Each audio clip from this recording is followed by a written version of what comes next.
Hello, I'm Dr. Laura Markham. I'm hearing from so many parents that they're stressed that here in the United States, summer is beginning. And that's because transitions are always hard. And it's because kids want to be on screens all the time now that school is out.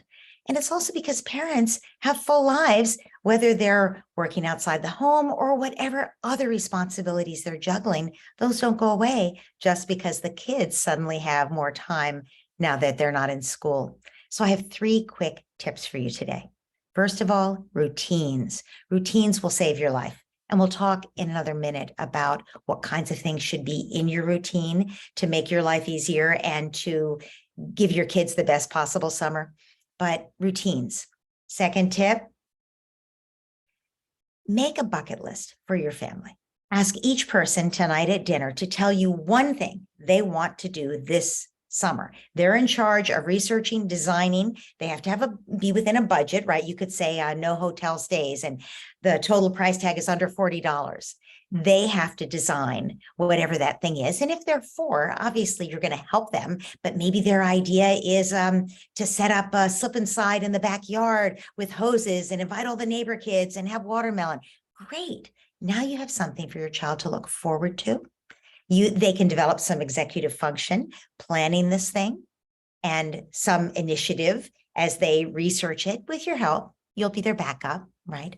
And you'll take pictures. And at the end of the summer, you'll make a booklet of the big things that you did with your family. And that brings me to point number 3, because the big things are not always what you think. We always think as parents, we have to give our kids this magical experience. We have to take them to Disney. Actually, when we ask children, here's what they say. This was really great this summer. My favorite thing was when my dad put a blanket out in the backyard and I got to lie there with my dad and look at the stars and watch for shooting stars. And he talked to me and he listened to me. That's the kind of thing that's magical for children. It's when we're fully present, and you don't even have to get the blanket and go in the backyard or keep your kid up past bedtime. You can simply watch when he's playing Legos, go sit down next to him and watch him and admire him and observe verbally what he's doing. And, oh, wow, does it fly? I see you're really extending that piece. That's all. And I love to watch you build. We love to see them, who they are. We treasure who they are. We do this so that our kids will feel seen, will feel valued, will feel loved. And that's the magic. When we're able to be present, our children settle right down in their skins. And they love being who they are because we love who we are and they know it. So that's my third tip. Talking about what you need in your routine. Quickly, free play. All kids need free play. That's their work. If you're having a hard time getting your child to play by themselves, independent play, take a look on my website. Lots of resources on this. In addition, you need reading time. There's lots of learning that kids can do, but taking them to the library every single week for new stimulating books, getting them into those books, this will do more for their learning than anything else. Another thing you're going to want to do, life skills. Life skills, like every kid could make lunch for the family once during the week. Every kid can have a job during your cleanup time, which is a daily cleanup time that everybody in the family works together to do some cleanup. Every kid could do laundry, or maybe they work together to do laundry. Every kid could write a letter once a month. That's only 3 letters in the whole summer, right? But learning to do these things this is really important for life skills. Another thing for kids is social skills, building social skills.